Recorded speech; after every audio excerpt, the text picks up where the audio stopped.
우리에게 주실 하나님 말씀 빌립보서 1장 19절에서 22절 말씀입니다. 이것이 너희의 간구와 예수 그리스도의 성령의 도우심으로 나를 구원에 이르게 할 줄을 아는 고로 나의 간절한 기대와 소망을 따라 아무 일이든지 부끄러워하지 아니하고 지금도 전과 같이 온전히 담대하여 살든지 죽든지 내 몸에서 그리스도가 존귀하게 되게 하려 하나니 이는 내게 사는 것이 그리스도니 죽는 것도 유익함이라. 그러나 만일 육신으로 사는 것이 이것이 내 일의 열매일진데 무엇을 택해야 하는지 나는 알지 못하노라. 아멘. 고마우신 아버지 하나님, 오늘 거룩한 주일을 주님 앞에 드리면서 예배함으로 나아갑니다. 생명의 말씀을 우리에게 허락하여 주시옵소서. 불안하고 내일을 알 수 없는 이 어려운 코로나 시기에 우리의 마음과 중심을 붙들어 주시고 주께서 소망과 위로함과 담대함을 허락하여 주사 성령의 능력으로 능히 이겨나갈 수 있도록 하나님께서 능력과 권능으로 함께 하옵소서. 깨닫는 은혜 주시기를 예수님 이름으로 기도합니다. 아멘. 2년 전에 있었던 이야기입니다. 저희 집사람이 건강검진을 받으러 간다고 혼자 산부인과를 갔습니다. 그리고 집으로 돌아오는데 그 얼굴 분위기가 심상치 않은 것입니다. 그래서 무슨 일이 있느냐 이렇게 물어봤더니 가슴에 종양이 있는데 모양으로 봤을 때 악성 종양일 가능성이 70%다라는 의사의 선고를 들었다는 것입니다. 그리고 검사 결과를 일주일 후에 나오니까 월요일 날 다시 병원으로 오라라고 그렇게 했다는 말을 듣게 되었습니다. 이 말을 듣고 처음에는 서로가 아무렇지도 않은 듯 그렇게 받아들였고 생활도 했습니다. 그런데 사실은 내심 서로가 말은 안 하고 있었지만은 불안한 마음 때문에 이 문제에 대해서 이렇다 저렇다 할 그 이야기를 할 어떤 판단해야 할 마음의 여유가 생기지 않았기 때문에 서로가 말을 하지 않고 대신방의 일정을 다 소화하고 그리고 주일 예배를 다 은혜 가운데 오후 예배까지 마치고 집에 들어왔습니다. 저녁을 먹는 둥 마는 둥 이렇게 먹고 저녁에 잠을 청하는데 잠이 오겠습니까? 11시가 되어도 12시가 되어도 잠이 오지는 않는 겁니다. 내일 좋지 않은 결과가 나올까 봐 불안했습니다. 야, 나는 이렇게 불안한데 우리 집사람은 어찌한가 하면서 제가 살짝 건드려 봤어요. 그랬더니 안 자고 있는 겁니다. 5일, 6일 동안에는 별 내색을 하지 않던 우리 집사람이 그 밤에는 별의별 생각을 했나 봐요. 저도 마찬가지로 별의별 생각이 드니까 잠이 오지 않고 뜬 눈으로 이제 밤을 샌 겁니다. 그 생각 가운데는 좋은 생각보다는 안 좋을 때의 경우의 수를 생각하는 거죠. 아직도 할 일이 많은데 교회는 바쁜데 주님 3호의 빈자리가 필요합니다. 사역을 중단할 수도 없습니다. 이런 생각들 때문에 또 병치레를 해야 할 그런 우리 집사람의 그 모습들을 생각해 보면 끔찍하죠. 그래서 뜬 눈으로 꼬박 밤을 새고 아침이 되어서 일찍 병원에 이제 가서 결과를 기다렸습니다. 저는 들어갈 수 없으니까 들어가기 좀 어려우니까 우리 집사람을 들어가서 당신이 결과를 받아보고 오시오 하고 이제 상담하러 들어가는데 밖에서 얼마나 기도가 됐겠습니까? 하나님 아무것도 아닌 것이 되게 해주세요 하면서 간절히 기도하는데 우리 집사람이 밝은 얼굴로 나오면서 하는 말이 의사 선생님 말이 이랬다는 겁니다. 모양을 볼 때는 악성 종양인데 검사 결과가 양성 종양이라는 겁니다. 그래서 제가 하는 말이 다시 한 번 더 물어라.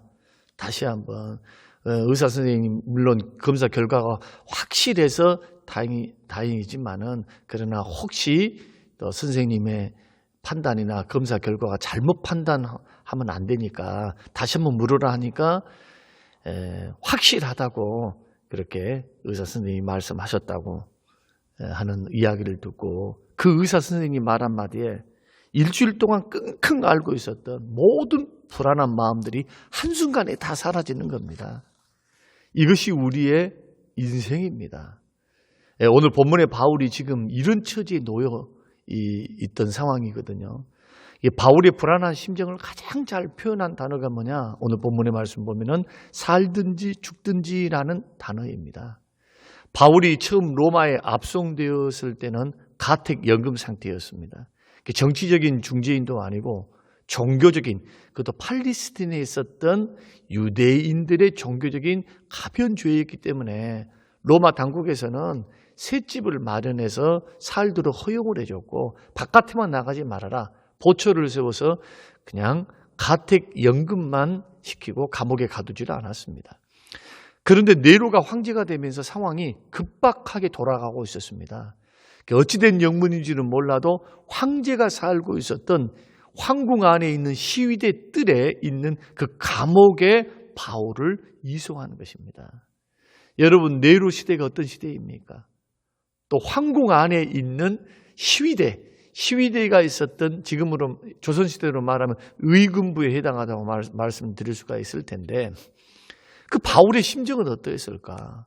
그리고 기독교인들이 박해를 받고 있었던 그런 때였기 때문에 재판이 당장이라도 열려서 처형당할지도 모르는 상황 속에 이제 놓인 겁니다. 상황이 달라진 겁니다.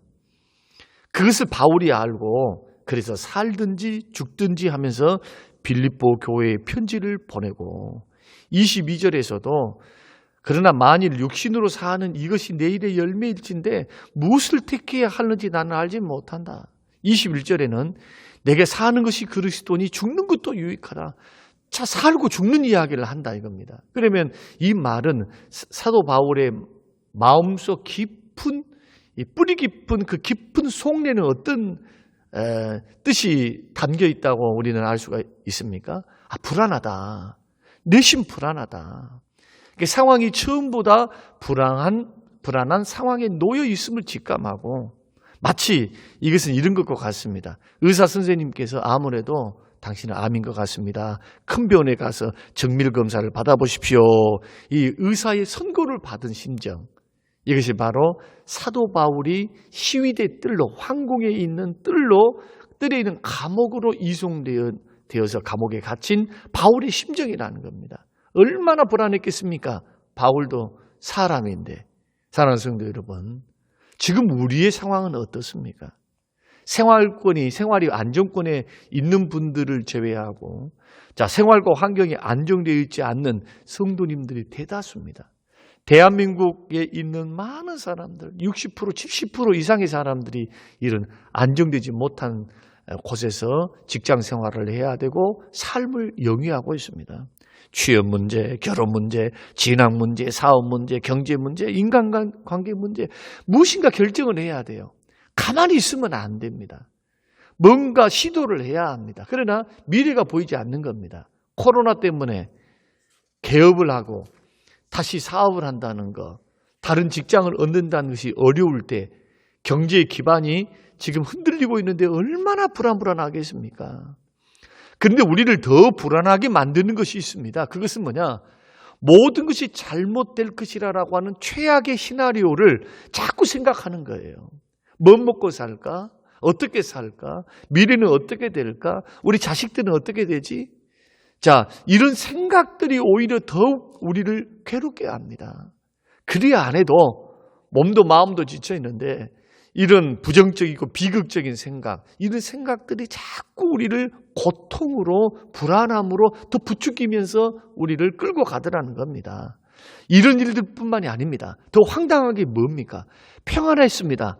안정스러운 일상을 살아가고 있었습니다. 그런데 예기치 않은 태풍이 가정을 휩쓸고 지나갈 때입니다. 마치 범집사님처럼 건강의 태풍이, 경제 악화의 태풍이, 또 파산의 태풍에, 직장을 잃어버린 태풍에, 자녀들이 문제가 생긴 태풍에, 자, 사람들은 이런 일들을 경험할 때 정신을 차리기 어렵습니다. 오늘 본문의 바울도 그래서 살든지 죽든지의 마음으로 자신의 불안한 심정을 지금 빌립보 성도들에게 표현하고 있습니다. 그렇다면 바울은 이런 불안한 상황에서 어떻게 불안을 떨치며 승리했을까? 그러면서 나를 위해서 근심 걱정하지 말고 기뻐하라. 다시 말하니 기뻐하라. 기쁨을 외치고 또 기뻐하면서 기쁨을 외칠 수 있었을까? 이것을 우리에게 적용해 보면은 우리에게 다가오는 불안을 떨쳐버릴 수 있는 방법은 무엇일까? 끝까지 내가 이 불안한 상황, 환경 속에서도 나를 붙들어주는 확신은 무엇일까? 오늘 사도 바울의 예를 통해서 우리 살펴보므로 불안한 이 시대, 코로나로 모두가 힘들어 있는 이 시대 가운데 어떻게 하면은 이 시대를 극복하며 우리는 승리하며 걸어갈 수 있는가? 여기에 대해서 우리가 네 번째 시간으로 삼으면서 어떻게 하면 우리의 마음속에 있는 불안, 이 불안을 떨쳐버리고 끝까지 나를 붙들어주는 확신은 무엇이어야 하는가? 성경을 통해서 확인하면서 은혜를 나누고자 합니다. 첫 번째가 뭐냐 하면은 모든 상황 속에서 지켜주시리라는 확신을 가지라는 겁니다. 하나님께서 어떤 상황이 있다 할지라도 내 가정과 내 생명과 내 인생을 붙들어 주시리라. 이 19절 말씀, 이것이 너희 간구와 예수 그리스도의 성령의 도우심으로 내 구원에 이르게 할 줄을 안다. 나를 구원에 이르게 할 줄을 안다. 그렇게 말씀하죠. 여기서 말하는 나의 구원이라고 하는 것은 영혼 구원을 말하는 것이 아니고 언제 죽을지 모르는 밖의 상황이 점점 감옥에 갇히는 상황이 심해져 가서 정말 마음은 불안하고 힘들지만 나의 생명을 하나님께서 반드시 지켜주실 것이라는 확신을 가졌다는 뜻입니다. 하나님께서 더 이상 비참한 결과를 가져오지 않도록 나를 붙들어 주시리라. 왜냐하면 자기에게는 사명이 있고 아직도 복음을 증거해야 될 그런 선교지가 있기 때문에 사명이 있으니 죽을 수도 없습니다. 하나님 반드시 나를 살리실 것입니다. 도우실 것입니다. 라고 하는 확신입니다. 이것을 로마서 8장 28절대로 말씀한다면 합력하여 선을 이루실 줄로 믿은 것입니다. 하나님께서 나를 버리지 아니하시리라. 하나님께서 나를 살리실 것이라는 확신. 사랑하는 성도 여러분, 우리 예수 믿는 사람은 이런 확신이 있어야 됩니다. 내가 7번 넘어진다 할지라도 8번 주의 능력으로 일어나리라. 이때 필요한 것이 무엇입니까? 주의 말씀을 붙들고 확신하는 것이죠. 성경에서는 우리에게 소망을 주시는 말씀들이 얼마나 많은지 모릅니다. 대표적인 말씀이 시편 42편에 내 영혼아 내가 어찌하여 낭망하며 어찌하여 내 속에서 불안하여 하는고? 너는 하나님을 바라라. 나는 내 얼굴을 도우시는 내 하나님을 오히려 찬송하리로다. 시편 33편 18절에서 19절 말씀 보니까 여호와는 그 경외하는 자 곧 그 인자하심을 바라는 자를 살피사 저희 영혼을 사망에서 건지시며 저희를 기근 시에 살게 하시는도다. 우리 주님께서는 주를 찾는 자, 주를 신뢰하는 자, 주의 은혜와 사랑과 주의 긍휼을 바라는 자를 살피셔서 사망에서 건지시고 기근 시에 살게 하시는 좋으신 하나님이시다. 우리는 성경에서 똑같은 어려움에 처해 있었을 때 다른 행보를 보였던, 다른 결과를 가져왔던 두 명의 제자를 우리는 성경을 통해서 읽었습니다. 한 사람의 이름은 가룟유다고 또 다른 한 사람은 베드로입니다. 가룟유다와 베드로 똑같이 이 두 사람은 영적 위기를 겪었고 예수님을 팔아버리고 예수님을 배신한 자였습니다. 가룟유다는 은 30에 예수님을 팔았고 베드로는 예수님을 모른다고 3번 부인했으니 팔아먹은 사람이나 모른다고 배신한 사람이나 그 죄의 경중을 따지자면 둘 다 똑같다. 둘 다 시험에 빠졌다.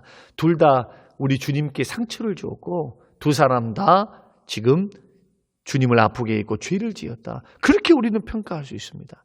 한마디로 똑같은 위기 상황에서 똑같은 절망의 시험에 빠져버린 경우를 말합니다. 그러나 두 사람의 운명은 갈라졌습니다. 한 사람은 스스로 자살을 해서 지옥을 갔고 한 사람은 회개하고 뉘우쳐서 다시 사명을 받고 천국을 갔고 그리고 하나님의 사도로서 다시 회복되는, 영적으로도 회복되고 환경적으로 회복되고 구원도 받는 놀라운 사도의 반열에 세워진 것을 보게 됩니다. 이 두 사람을 갈리웠던 것이 무엇입니까? 바로 누구의 소리, 무슨 소리를 들었는가 하는 것입니다. 가룟 유다는 주로 누구의 소리를 들었을까요? 자기 속에서 말하는 양심의 소리를 들었겠죠. 너는 의인을 팔았어. 너는 너의 스승을 팔았어. 너는 생명의 주를 팔았어. 자꾸 양심의 소리를 들으니까 양심이 찔리죠. 양심의 가책을 받습니다. 양심의 가책을 이기지 못해서 그는 스스로 자결을 냈습니다. 그런데 반면에 베드로는 누구의 소리를 듣습니까? 예수님의 소리를 들었습니다. 너는 닭 울기 전에 3번 나를 모른다 부인할 것이다. 그러나 너는 돌이킨 후에 너의 형제를 굳게 하라.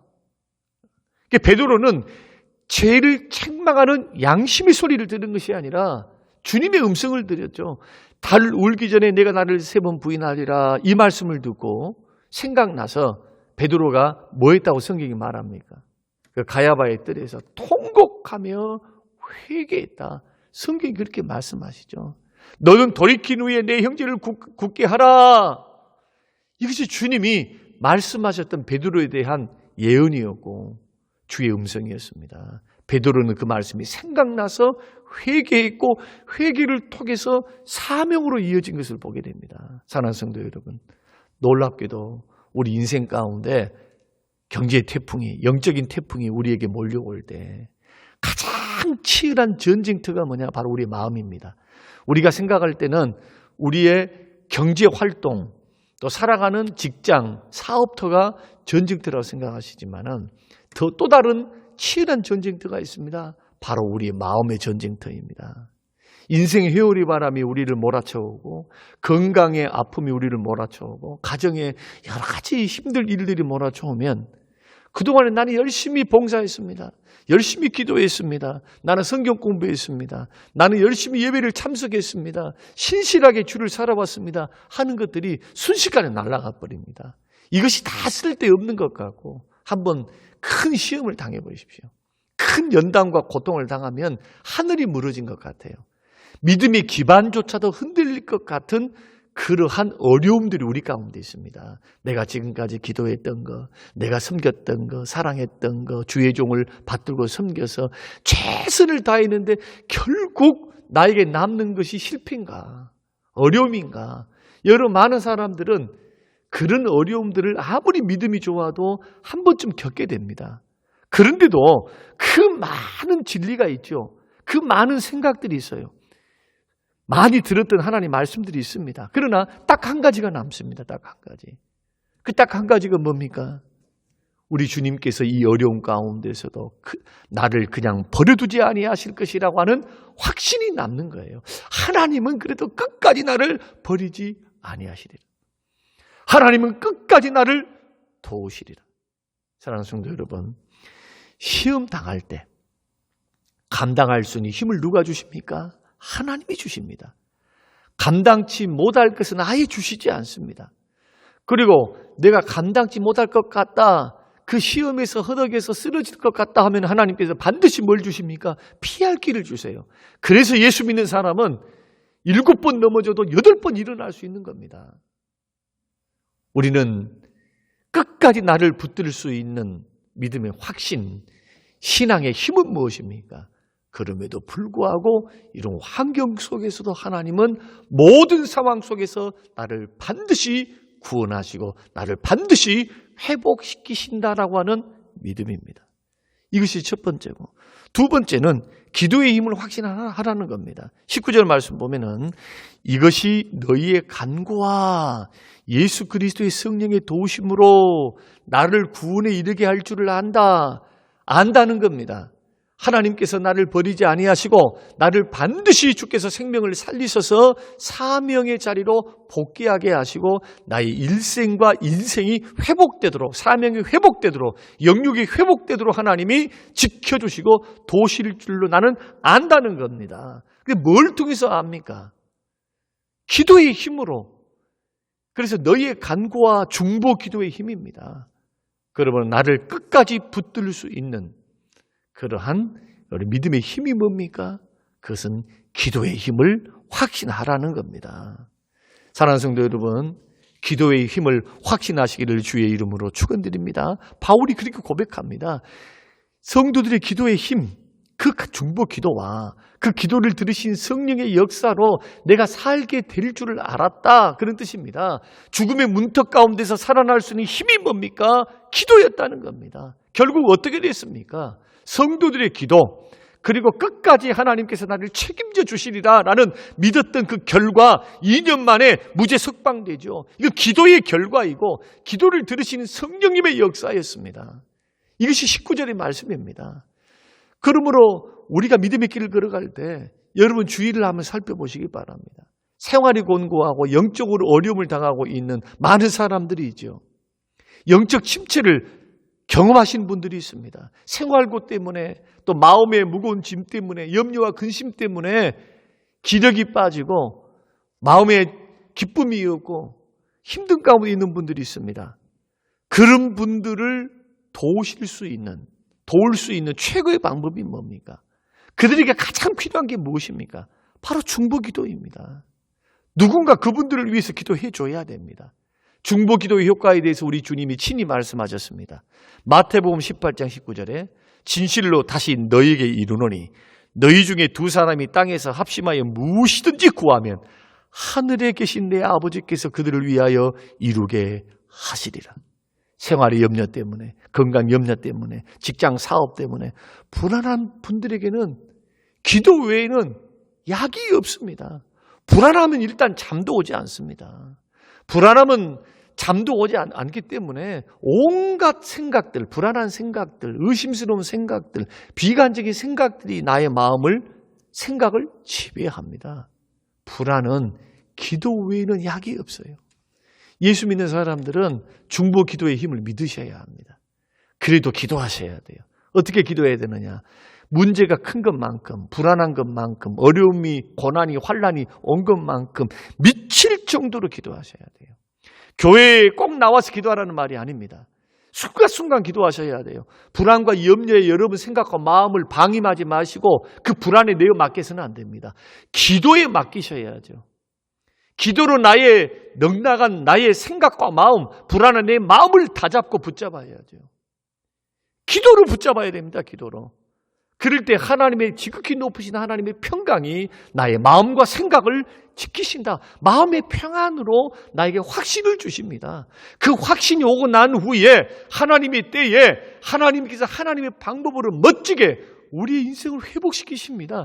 이것이 하나님의 원리입니다. 누가 우리를 도우십니까? 성령님이 도우십니다. 믿는 사람들은 이렇게 견디는 겁니다. 이것이 믿음입니다. 그래서 사도 바울이 그렇게 고백하는 겁니다. 나 이렇게 불안한 상황 속에서, 언제 죽을지 모르는 상황 속에서 승리할 수 있는 비결은 나의 하나님이 나의 생명을 반드시 구원해 주신다. 내 가정을 축복해 주신다. 회복시켜 주신다. 경제적으로 일어나게 하실 분은 하나님이시다. 하나님 선하시다. 하나님은 좋으신 하나님이시다. 라고 하는 믿음의 확신. 거기에 중보기도, 기도의 힘. 그래서 우리는 서로 중보기도를 하고 형제들을, 순 식구들은 서로 기도해야 돼요. 서로. 여러분 어려울 때는 기도보다 성령보다 앞서면 안 됩니다. 기도하셔야 됩니다.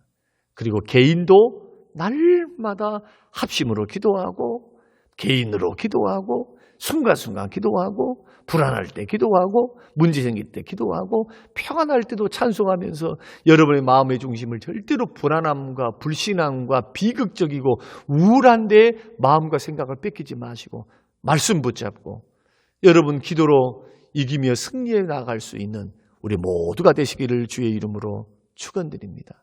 그러나 기도 중에 한 가지 명심할 것이 있습니다.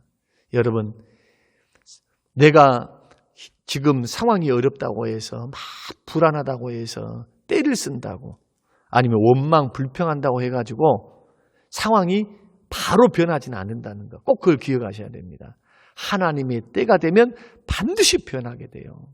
그때 참지 못하고 원망 불평하면 우리 신앙은 상처를 받고요. 우리는 시험에 들 수가 있습니다. 그래서 믿음의 사람들은 한 가지 분명히 해야 돼요. 지금 상황은 어렵습니다. 힘듭니다. 피부로 와닿는 체감 온도는 지금 굉장히 마음이 힘들고 불안해요. 그러나 원망 불평은 안 됩니다. 원망 불평하면 연단이 길어집니다. 나만 손해고 나만 상처받아요. 이것을 어떻게 이기셔야 되느냐? 말씀과 기도로 이기셔야 돼요. 이것부터 출발하셔야 됩니다. 여기에서부터 신앙이 아름답게 성장해 갈 수 있는 그러한 길을 우리가 걸어가게 된다. 하나님 때를 바라보며 기도하면서 여러분 견디시면 반드시 하나님 길을 열어주세요. 이것은 하나님의 약속입니다. 마지막으로 어떻게 하면 끝까지 나를 붙들 수 있는 신앙의 힘은 뭘까? 무엇을 끝까지 붙들어야 되는가? 하나님의 주권에 자신을 철저히 맡기라는 겁니다. 하나님의 주권에 자신을 철저히 맡기라.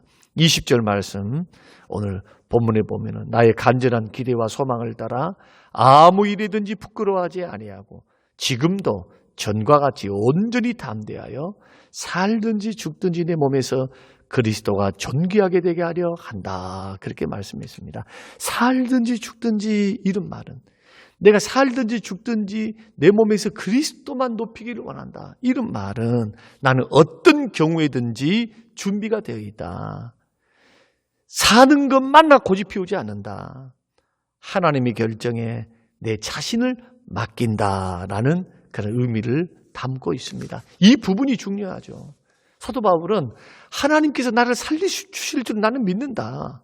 그러나 전해야 할 복음 전도가 남아있고 할 일도 남아있다. 그러나 하나님께서 나를 데려가신다 할지라도 내 삶에서 오직 예수님만 존귀게 되어야 한다라는 고백이 20절의 고백입니다. 결국 무슨 뜻입니까? 기도 응답의 결정권을 누구에게 드린 겁니까? 하나님께 드리는 겁니다. 나는 분명히 하나님이 살리실 것을 믿고 나는 그렇게 기도하고 너희들도 그렇게 기도하고 성도님들도 함께 기도해 줘서 감사하다. 그러나 살든지 죽든지 나는 내 몸에서 살고 죽는 것 이미 초연했다. 하나님의 결정권에 하나님의 뜻 안에 맡긴다.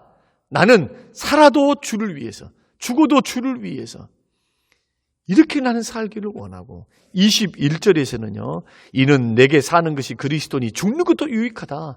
이 말의 뜻은 뭐냐? 내가 살아왔던 모든 과정들이 하나님의 은혜였다. 사는 것도 그리스도였다는 말은 그 그리스도의 은혜로 그리스도의 능력으로 내가 지금까지 살아왔지 나의 힘과 나의 능력으로 사는 것이 아니다. 그러므로 죽는 것도 유익하다. 설사 죽는다 할지라도 내 몸에서 그리스도를 존귀케 하는 일환이기 때문에 나는 그것으로 만족하고 나는 죽어도 유익이 되는 줄로 믿는다라고 하는 확신입니다.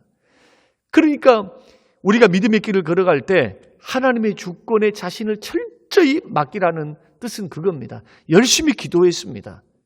물질을 놓고 사업을 놓고 직장을 놓고 가정을 놓고 인생 문제, 영적인 문제, 건강의 문제를 놓고 열심히 기도하는데 우리가 만약에 그 기도가 이루어질 줄로 믿습니다 해놓고 내 뜻, 내 원대로 이루어지지 아니할 때 어떻게 되겠습니까? 낙심하고 절망하죠. 많은 사람들이 이 길을 걸어갑니다. 내가 기도했는데 왜 하나님 응답 안 하냐고. 그런데 그것은 뭘 모르는 소치입니까? 기도의 목적, 기도의 응답의 주체가 누구인지를 모르기 때문에 오해하기 때문에 나타나는 현상입니다. 말의 응답은 하나님께 있습니다. 내가 열심히 기도한다 할지라도 그 기도를 들으시는 분은 하나님이십니다. 하나님의 뜻에 따라서 하나님의 때에 하나님의 방법으로 하나님은 응답하십니다. 내가 기도한다 해서 하나님 무조건 들어주시는 분이 아닙니다. 기도도 바르게 해야 돼요. 욕심으로 해서는 안 되고, 죄를 품고 기도해서는 안 되고, 의심해서 기도하면 안 되죠. 약속의 말씀 붙들고 하나님 앞에 간절하게 믿음으로 기도해야 됩니다. 그 믿음으로 기도할 때 하나님께서 기도의 응답을 하나님께서 하나님 뜻 안에서 하나님의 방법으로 하신다. 이것을 믿었습니다. 누가 믿었습니까? 예, 바울이 믿었습니다. 하나님의 주권, 기도 응답의 결정권을 하나님께 철저히 맡기는 것. 그래야 하나님께서 내 뜻의 방법대로 이루어지지 않아도 하나님이 다른 선한 뜻으로 다른 길로 여실 것이다 라고 하는 가능성을 열어놓죠. 그렇지 않고 내 뜻대로 나 열심히 기도했는데 내 뜻대로 안 해줬다고 하나님은 기도 응답 안 하시는 하나님이야. 하나님은 살아계시지 않는가 봐. 내가 스스로 시험 들어서 상처를 받고 시험 들어서 하나님을 오해해서 신앙의 손해를 보고 마귀의 시험에 들을 수가 있습니다. 그래서 믿음의 사람들은 나를 살리실 것, 나를 도우사 합력하여 선을 이루실 것을 믿으면서 부지런히 기도해야 됩니다. 그러나 그 기도에는 그 결정권, 응답의 결정권을 하나님께 맡기라. 다윗이 그랬습니다. 밧세바와의 관계 속에서 불륜 속에서 태어난 그 아들이 하나님께서 그의 죄 때문에 그 아들을, 그 갓난 아이를 병으로 치시죠. 죽게 생겼습니다. 그때 다윗이 했던 것이 뭡니까? 하나님 앞 매달려 기도했습니다. 행여라도 하나님 살려주실까? 금식하며 기도했습니다. 근데 그 아들이 일주일 만에 죽습니다. 음식도 먹지 않고 씻지도 않고 마치 미친 사람처럼 슬픔 속에서 하나님 앞에 부르짖고 기도했는데 그 모습을 신하들이 보고 있었어요. 그리고는 그 다윗의 아들이 죽자 보고를 못하고 머뭇거리고 있었죠. 만약에 죽었다는 소식을 전해드리면 이 다윗이 마음이 상심해가지고 더 정신이 미쳐서 더 슬픔 속에 잠길까 봐 걱정한 겁니다. 낌새를 알아차린 다윗이 물었습니다. 아이가 죽었느냐 하니까 네, 죽었습니다. 신하들이 이렇게 바른 대로 아뢰습니다. 그랬더니 다윗이 어떻게 했습니까? 훌훌 털고 씻고 수염을 깎고 그리고 음식을 차려오라 해서 음식을 먹고 마치 아무 일 없던 듯이 그렇게 생활을 했습니다. 그래서 신하들이 걱정이 되어서 물었습니다. 어찌된 일입니까? 왕이시여. 무슨 일입니까? 다윗이 말하기를 아기가 살아있을 때는 살려달라고 할 수 있었지만은 하나님께서 그 목숨을 거두어 가시는데 인간이 어찌할 수 있겠는가? 살리는 것도 죽이는 것도 하나님 주권에 달려있다. 나는 기도해서 하나님이 나의 기도를 들어주실까? 나는 하나님 앞에 기도한 것이다. 하나님의 주권, 기도 응답의 결정권을 하나님께 맡긴 것이죠. 사랑하는 성도 여러분, 오늘날도 마찬가지입니다. 예, 우리에게 문제가 있어서 기도하고 간구하며 간절히 믿음으로 하나님께 나아갈 수 있습니다. 그러나 하나님은 하나님 때에 하나님의 방법으로 결정하시고 우리의 기도에 응답하신다는 사실을 그대로 여러분 믿고 하나님 결정하신 그대로 받아들이는 것도 믿습니다. 우리 주님처럼 내 뜻대로 마옵시고 주의 뜻대로 하옵소서. 이것이 바울이 살든지 죽든지 하나님께서 결정하신다면 나는 얼마든지 받아들일 준비가 되었다고 고백하는 사도 바울의 고백입니다. 사랑하는 성도 여러분, 우리 이 시기 가운데, 이 시대 가운데 지금 어둠의 터널을 통과하고 있습니다. 이 시기 가운데 끝까지 나를 붙들 수 있는 믿음의 힘은 뭘까요? 하나님 반드시 나를 살리신다. 하나님 나를 도우신다. 합력하여 선을 이루신다. 피할 길을 주신다라고 하는 믿음입니다. 그러면서도 기도를 멈추지 않습니다. 서로가 서로를 위해서 기도합니다. 성도님들 서로서로 순식구들 서로서로 우리 모두 기도에 힘쓸 때입니다. 함께 중보의 기도의 힘을 믿고 기도의 힘을 믿고 주 앞에 기도해야 돼요. 그러면서도 기도의 결정권은 어떻게 하라? 주님께 맡겨드리라. 주님은 반드시 한 문을 막으면 다른 문을 열어서 우리 인생과 삶을 복되게 하시는 좋으신 아버지 되심을 믿고 오늘 끝까지 여러분 승리하셔서 어려움의 시기가 오히려 전화위복의 시기가 되시기를 주님의 이름으로 축원합니다. 고마우신 하나님, 생명의 말씀을 우리에게 주셨습니다. 이 말씀 마음에 깊이 적용해서 이 말씀을 우리가 순식구들과 서로 나눌 때 큰 은혜 있도록 주여 이겨낼 수 있도록 축복하여 주시옵소서. 어려운 환경 속에 힘들게 불안한 마음으로 사투하고 있는 또 하나님 열심히 달려가고 있는 믿음의 형제들에게 용기와 소망을 주시고 길을 열어주시고 하나님 복을 내리워 주시옵소서. 감사드리며 예수님 이름으로 기도합니다. 아멘.